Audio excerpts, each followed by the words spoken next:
Tapi saya nak sambung tentang bab akhlak suami isteri tadi tu, Masya Allah. Contoh yang lain lah, seorang wanita ni dekat pejabat, dia minta, Siti nak file sekian-sekian. Bos ni dia punya nak marah dekat bos ni, selalu pun dia marah-marah dengan keempat bos ni. Tapi bila bos panggil, dia tukar wajah yang manis. Ya kan, boleh tuan, ini filenya, ada apa-apa lagi ke tu? Macam tu lah biasa orang kerja pejabat. Bila layan bos, bos tu suami orang lain. Balik rumah, suami tanya, awak, saya cari tali pinggang ni, tak jumpa lah, mana ya? Tu tunjuk muncung mulut je. Cuba bayangkan kalau kita layan suami kita sebaik mungkin. Bang, ni ya tali pinggangnya, ada apa-apa lagi ke? Suami tak jadi pergi kerja hari tu, saya ambil cuti hari ni. Tapi kadang-kadang kita tak nampak nilai ini. Kita lebih jaga akhlak dengan orang berbanding akhlak dalam rumah tangga. Masya Allah. Di sana pula ada orang memaafkan orang. Bila kawannya minta maaf, tak apa, aku dah maafkan engkau, aku memang dilahirkan pemaaf, engkau tak minta maaf pun aku maafkan. Tapi ramai isteri-isteri yang suka mengungkit kesalahan lama suaminya. Bang, awak tak 20 tahun yang lepas, saya jadi perunding rumah tangga, saya letih sangat. Bila seorang isteri, dia ada masalah hari ni, tapi dia cerita, Ustaz Azhar kena tahu cerita saya daripada awal kahwin. Dia cerita apa yang berlaku pada awal kahwin tu. Saya tanya, puan dah maafkan suami belum? Suami diam dekat sebelah. Dia kata, yelah Ustazah, memanglah dah maafkan dulu, tapi dah jadi macam ni, berdarah balik hati saya.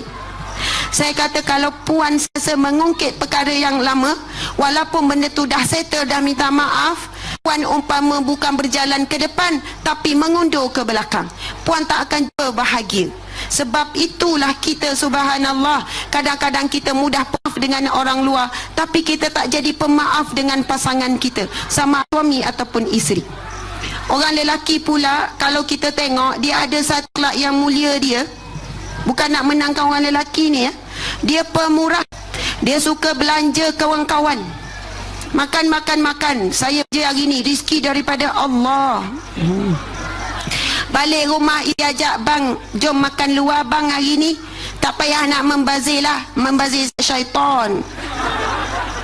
Dia pemurah dengan orang luar, tapi dekut pula dengan ahli keluarga. Sedangkan Nabi kata, orang yang paling baik dengan ahli keluarga, itulah orang yang terbaik.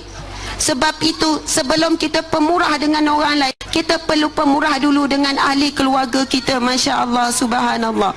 Saya nak share juga kisah Rasulullah sallallahu alaihi wasallam dengan Sayyidat Aisyah. Aisyah cerita, ketika itu aku uzur, aku keadaan haid, aku duduk berdiam dalam rumah. Tiba-tiba aku dengar Rasulullah panggil, kemudian Rasulullah hulurkan kepala. Tahu tak Rasulullah buat apa? Rasulullah hulurkan kepala untuk disikat dan diminyakkan rambut oleh Aisyah. Romantiknya kisah Rasulullah sallallahu alaihi wasallam, suami saling meminyaki rambut. Ada yang kahwin 20 tahun, 30 tahun, Masya Allah, mungkin tak pernah sekali pun sikat rambut suami. Mungkin tak pernah sekali pun suami sikat rambut isteri. Masya Allah. Sekarang ni baru nak sikat, tapi dah tak. Macam mana tu Ustazah? Tak apalah, pula minyak kat kepala tu, urut-urut dia sakit kepala, mudah-mudahan minyak tumbuh balik rambut dia. Bukan main-main ni. Kita macam, Ustazah, takkanlah nak buat macam tu, macam buan tabiat pula. Sebab apa kita sebut buan tabiat? Tak biasa hidupkan sunnah Nabi sallallahu alaihi wasallam. Orang yang buat sunnah Nabi, rahmat Allah turun dalam rumah tangganya. Nama benda tu remeh, tapi bila buat sunnah Nabi, umpama Nabi Muhammad sallallahu alaihi wasallam hidup dalam suasana rumah kita. Walaupun benda tu nampak kecil. Suatu ketika Rasul pernah ziarah seorang sahabat Nabi sallallahu alaihi wasallam yang isterinya sedang sakit. Nabi ziarah sahabat wanita yang sedang sakit pun Nabi ziarah, tapi Nabi tak pergi tengoklah wanita tu.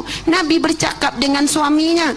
Nabi kata, kamu bila kamu beri nafkah makan kepada isterimu, itu dikira sedekah, itu dikira amanah, tanggungjawab kamu.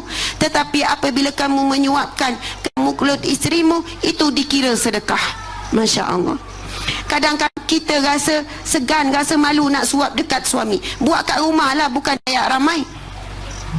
Suap tu bukan macam budak kecil kena suap. Suap masa kali pertama je. Takkan nak suap sampai habis. Bila kita nak makan, suapan pertama saja. Cuba jadi amalan. Suapan pertama mesti ada pasangan.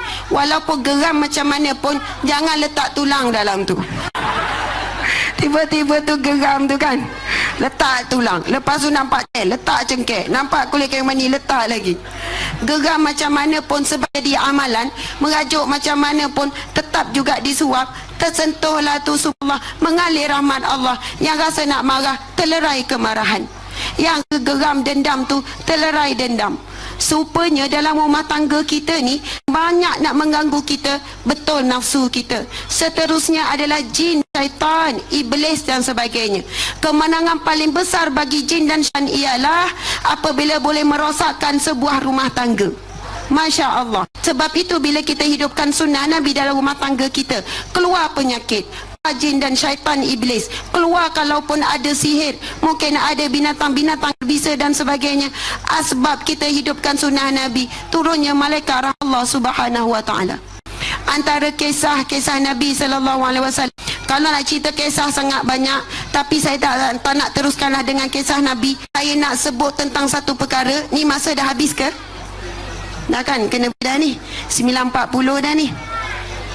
Berapa minit lagi Tuan Haji? 10 minit ya. Minum air dulu. Subhanallah. Orang lelaki tak boleh dengar ceramah lama-lama.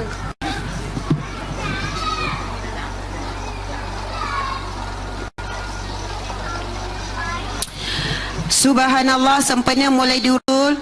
Jadi sebagai penutup lebih kurang dalam 10 minit.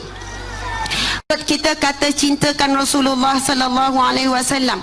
Hadis Nabi sallallahu alaihi wasallam, laisal imanu bitamanni walakin ma waqira fi qalbi wa sadaq amalu. Tiadalah iman itu satu omongan kosong ataupun kata-kata pada lidah. Aku beriman kepada Allah, bukan itu.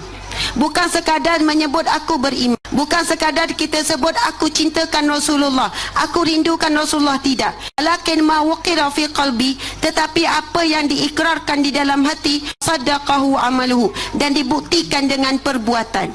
Jadi bila kita sebut cinta kepada Rasulullah, sekurang-kurangnya ada 4 syarat sebagai bukti kita cinta Rasulullah. Kalau kita ada 4 syarat ni, insya-Allah kita tak malu muka nak jumpa Rasulullah. InsyaAllah terbukti dalam hati kita cinta Rasulullah sallallahu alaihi wasallam.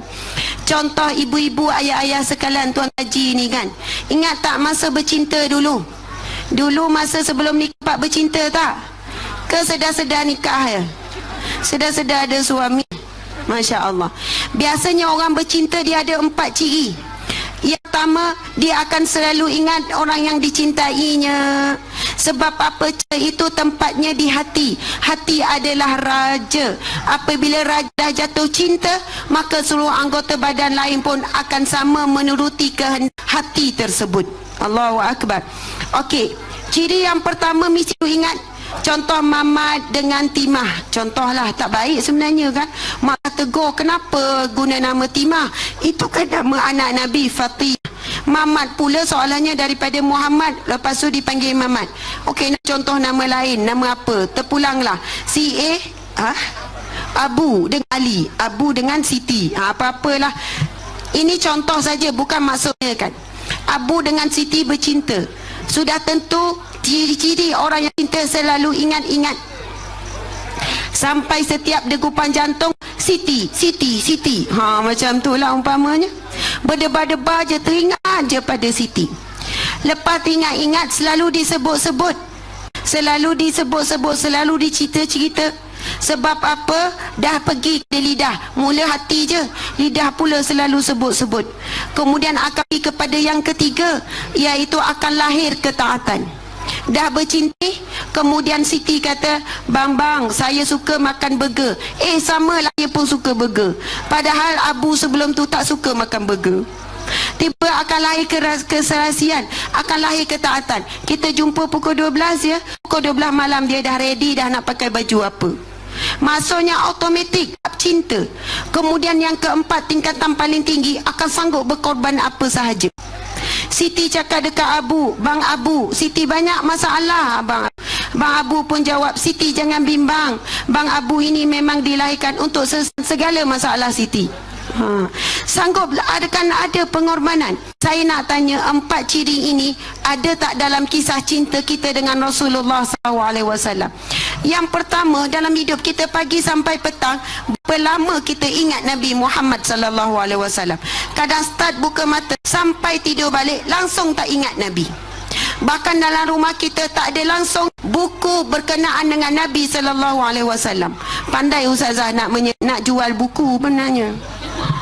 Bukan saya yang jual, tak ada kaitan dengan dia, tapi pihak penganjur, antara pihak penganjur bersama menjayakan majlis pada malam ni, minta saya ceritakan bagi apa ni, iklankan nama buku ni, glamour buku ni, Muhammad Asy-Syama'il Muhammadah, di antara buku yang diyakini tentang sirah, tentang perihal Nabi Muhammad sallallahu alaihi wasallam. Ibu-ibu, bapa-bapa sekalian, kita bila buku ni, suami baca, isteri dengar, isteri baca, suami dengar, lepas tu anak-anak pula dengar dan sebagainya. Kena ada cerita kisah Nabi Muhammad dalam rumah kita. Masya Allah. Kalaupun kita beli je ni, lepas tu baca mukadimah, lepas tu letak pula dekat rak, langsung tak baca, lepas tu meninggal dunia. Mudah-mudahan esok-esok anak cucu kita pula baca, kita dalam kubur pahala mengalir. Subhanallah.